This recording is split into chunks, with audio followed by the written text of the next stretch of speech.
It's March in New York City, and the Pringling Brothers Barnum and Bailey circus is coming to town. It's not Pringling Brothers, and it's not Pay Me, but you got the Barnum part right. That's great, because most people don't get the Barnum part right. That's the Barnum effect. The Barnum effect? What's that? Yeah, old Phineas Barnum, the guy who started the circus, before he joined with Bailey and the Ringling Brothers, he declared that there's a sucker born every minute, and he was determined to find everyone and get their dough. That's just means he was cheap, a greedy bastard. But what's this Barnum effect business?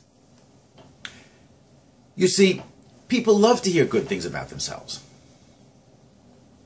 But we are all more alike to each other than we're different from each other.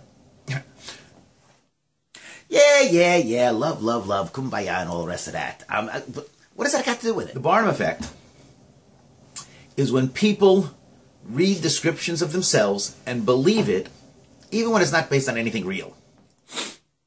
That's silly. Why would anybody believe that?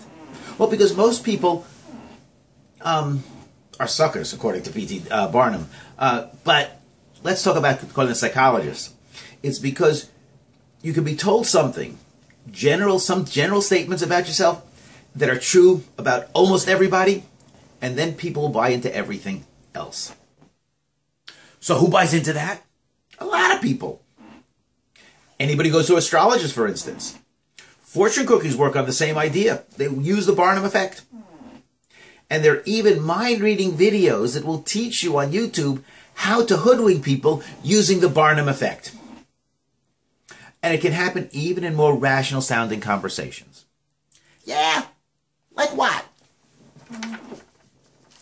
Like if somebody wants to convince you that she really knows you, for instance. So she might say something like, you know, I think you're too critical of yourself, but you have a lot of strengths that you need to tap into.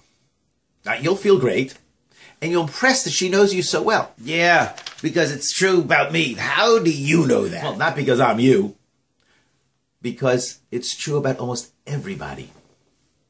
There's a famous experiment, often done in psychology classes, as a matter of fact, where students are given a personality questionnaire to fill out. All the students get this questionnaire, and then the instructor, takes them back, has them scored, gives the result back to the students, and they all get the same results. There's no difference one from the other. And they sit around and everybody is surprised at how accurate the personality assessment was. Until the instructor tells them about the trick and they all get the same thing. They can actually do this by giving something that was done on a serial murder or something like that. And people say, well, this one is really me. So that's really interesting. But what does that have to do with real life? The problem really is that we use such statements or we hear and use such statements in all sorts of situations. Oh, I see. You just say something that's usually true for most people and attribute to a specific person or a group of people. Give me some examples. Okay, here's one. Joe can get sensitive when you mention something about his ethnic background. You hear it? We say that about it. Or somebody might say, Republicans, they care about family values. Or women, they really get nervous talking in front of people. Yeah, okay, try some yourself. Let's see. Immigrants look for acceptance and approval. Good. Do another one. I know that Italians will sometimes tell lies to get out of trouble. A perfect Barnum statement, because you won't tell a lie, but at least occasionally, to get out of trouble. That's good and fine, but how do I avoid this thinking trap? I mean, what can I do to make sure that I'm not one of those gullible people? A Barnum sucker, if you will. Right? See, it's not that difficult.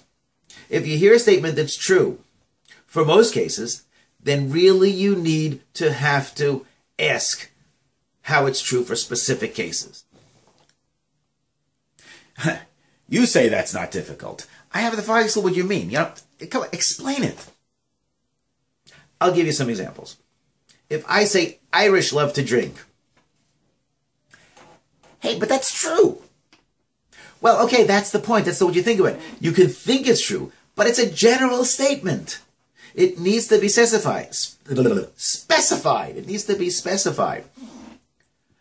It can be corrected by, say, something like, when the Irish celebrate, they tend to drink more than the average American.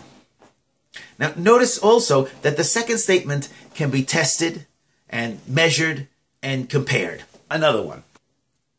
Okay, the boss is overly critical. You've heard that. But it's a general statement, right? It doesn't really mean that he's always, etc. Although it might be better stated, the boss tends to criticize us more than necessary when he feels the work is not up to par, which is, of course, most of the time.